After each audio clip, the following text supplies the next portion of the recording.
Harley Benn, it's been a while. How are you, sir? Yeah, I'm not bad, thanks. Yourself? Yeah, all good. Now then, you're here at Stevenage ABC. You've been doing a little bit of work on behalf of Box Clever, working with some kids, spreading the gospel of boxing. How was it? Yeah, it was really good. You know, it was good to engage with the kids and things like that, because I'd never had an amateur career myself. So it was good to, and they was all passionate, which you don't really see in this day and age. Kids are only sort of passionate about their phones, sort of thing. So it was good to see kids that were passionately boxing and they was itching to get in the ring. So it was good to see, yeah. Can you relate to it? Is this something you would have lapped up as a youngster? Yes, I would have, but I never sort of got introduced to it. Even though I come from a boxing family, I was more football.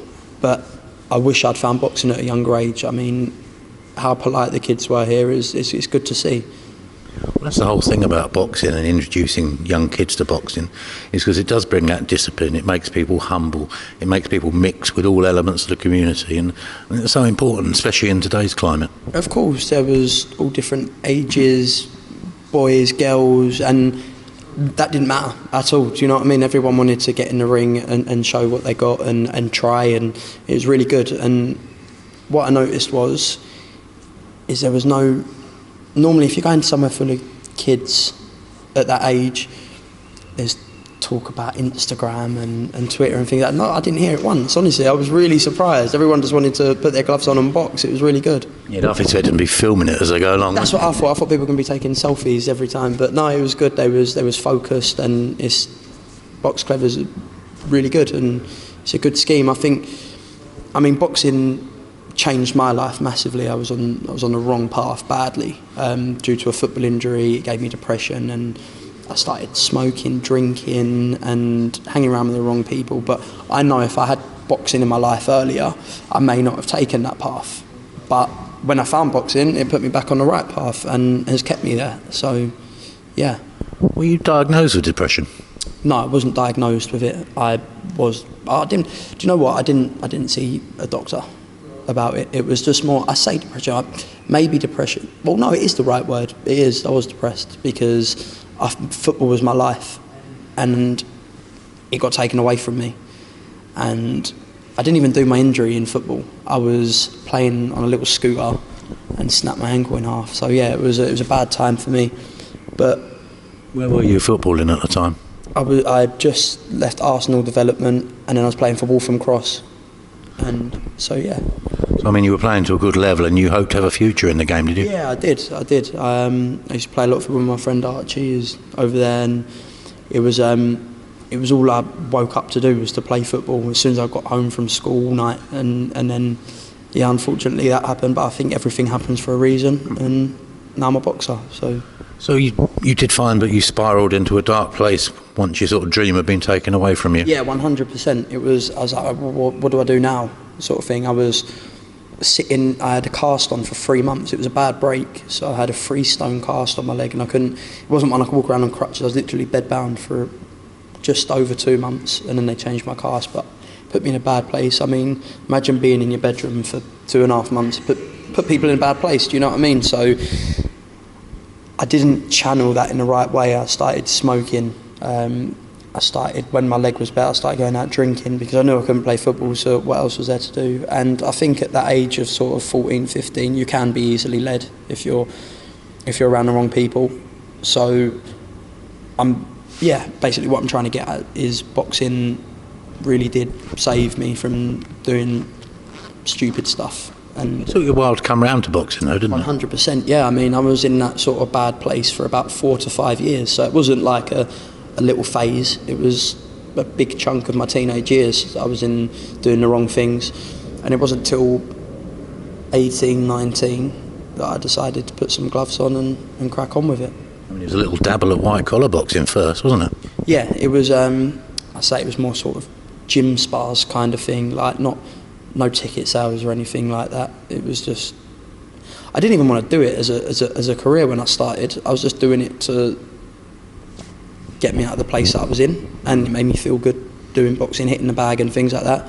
And then I was in the gym for about a year with Ben and the boys, and got beat up for about 18 months every day, and then decided to progress on and make my pro debut. I remember talking to you back ahead of your debut, and it's remarkable looking at you now, but you were getting ready to campaign as a super middleweight. I had 2 fights at super middleweight, and I don't know why. It was because I was fat. That's why. I didn't diet properly, and it was all getting used to it though. And I hate dieting to this day. I absolutely hate it, but it's got to be done because you've got to be in good condition. But yeah, I campaigned. I look at some super middleweights now. I mean, look at Callum Smith or someone like that.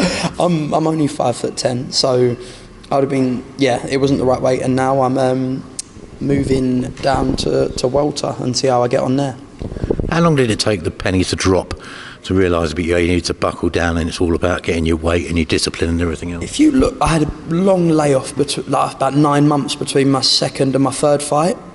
And if you look at my second fight, my third, it looks literally like 2 completely different people. You could say to someone, that's 2 different people, and they wouldn't tell you it's not.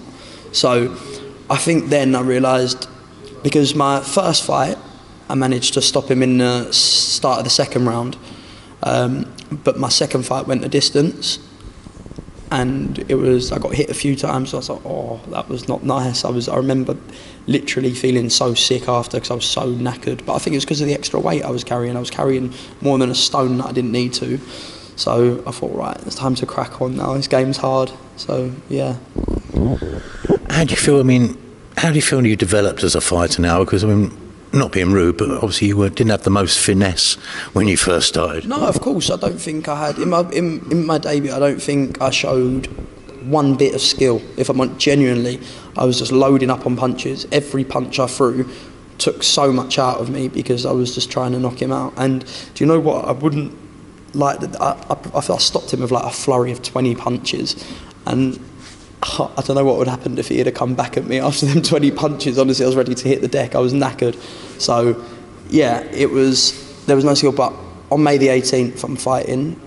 I genuinely believe I'm going to display a very skillful performance, and people are going to see that I'm very serious about this, and I can mix with the best in this country in the next few years. I was just going to come to that. You are May 18th at Stevenage FC on the undercard of Billy Joe Saunders v Shifat Asufi. It's a return to a big show for you because you've sort of been learning your craft a little bit on the small hall circuit recently. Yeah, I mean, my first 2, they were at York Hall in the Brentwood Centre, so it wasn't massive, but they was on TV on Box Nation, so they were packed out. And then I've been on small hall, which I've appreciated because I've been learning my craft and things like that. And I don't think I would have been ready for big, massive shows at that stage. But now I'm honestly ready to go and showcase. And I believe I'm someone that does better under pressure. And the pressure of the cameras, the big crowd, the big stadium, I think that will all be in my favour, because it was just like going back to my football. If I played a better team, I would play better. And the opponents that they've got in mind for me, they're not easy opponents, so yeah. Going back to when you said you were sort of trying to blast people out, particularly in your first fight, did you feel any pressure in relation to your name, your father, the fact that he was known as such an explosive character who literally, he's got a show reel of KOs. Did that bring its own pressure for you? It did in my first fight, yeah, and I think I thought about that far too much because it's not me. I tried to be like that, and I mean, don't get me wrong, I've got power, and over my first fight, I don't think it was power that stopped the guy, if I'm honest with you. I just think it was being overwhelmed him. My second fight, I displayed a bit of power with a knockdown, but now I really believe I'll be able to execute power and skill all in this fight. So yeah. But it did, going back to your beat, it did, I did have pressure on me. Well, no one was really putting it on me, I was putting it on myself.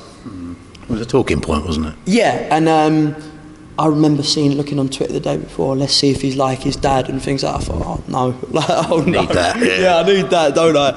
And but no, I have a completely different style to my dad. I mean, there's things, movements, mannerisms in the ring that look like my dad. But I've got my brother fights as well, and I think we all are different. But yeah. Talk to me about change of trainer. What What's the catalyst for that? First, I just want to say a massive thank you to Lenny Butcher, who got me to 5-0. So I was with him from the start of my career to fight 5. I don't know. Do you know what it was? I just thought I fancied a change. I feel that I needed to work harder.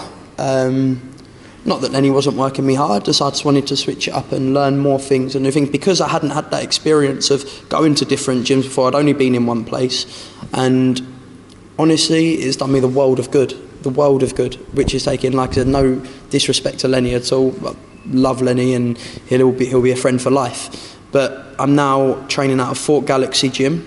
I train at Ade and Terry Dunstan, and they've brought me on leaps and bounds. Honestly, I see a massive difference in myself. So yeah. Maybe it's something to do with the fact that, say, Lenny took you from literally rough diamond, novice, straight out of the white collar, wild swinging, and he's taken you a hell of a long way, and maybe you just need a little change to take you on that next step through your development. Of course, I feel like I didn't want to be stagnant. Do you know what I mean? I wanted to change it up again. I wanted to take myself out of my comfort zone, because I started getting into a comfort zone. I knew how I'd be sparring every week. I knew what I'd be doing, and I wanted to take myself out of my comfort zone, and I have done. And I think that's good for a boxer, because you can be taken out of your comfort zone in the first 30 seconds of a round. Do you know what I mean? So, yeah, and I feel that's done me a massive favour. Don't mind me saying, you look like you're in a good place at the moment. You sort of got a lot more, I don't know, a bit more maturity about you, a calmness. Has kind of making things right with your brother had something to do with that? Yeah, I mean, as people know, me and my dad and my brother have had rocky relationship for all of my life, and it's good. At the end of the day, they're family. I've said some childish things, my brother said some childish things, but we haven't really done anything wrong to each other. Do you know what I mean? It's just been all talk, isn't there? Interviews and literally pettiness. Obviously, there was reasons why we didn't get on, personal stuff, but it was all petty. And now me and my brother, we get on really well, and we support each other. He was at my last fight, and it was good to have him there. And you've got to look at it in the way, but your dad's in Australia. Yeah. You've got your mum here, but together you're going to be stronger, aren't you? Of course. We're family, and we only live 10 minutes down the road from each other. So why not? Made a difference to your outlook? Does it make a difference to my outlook? Yeah. No. Do you know what? I feel more at peace, just with myself and just with life. So, and like people say, I think a happy fighter is a more dangerous fighter. So I'm sure that on May the 18th, it will be my best performance. And yeah, because of the boxing and the training that I'm doing, but where I'm at mentally as well. So, Harley, we wish you every success, and we'll see you very soon. Thank you very much. Cheers. Appreciate that.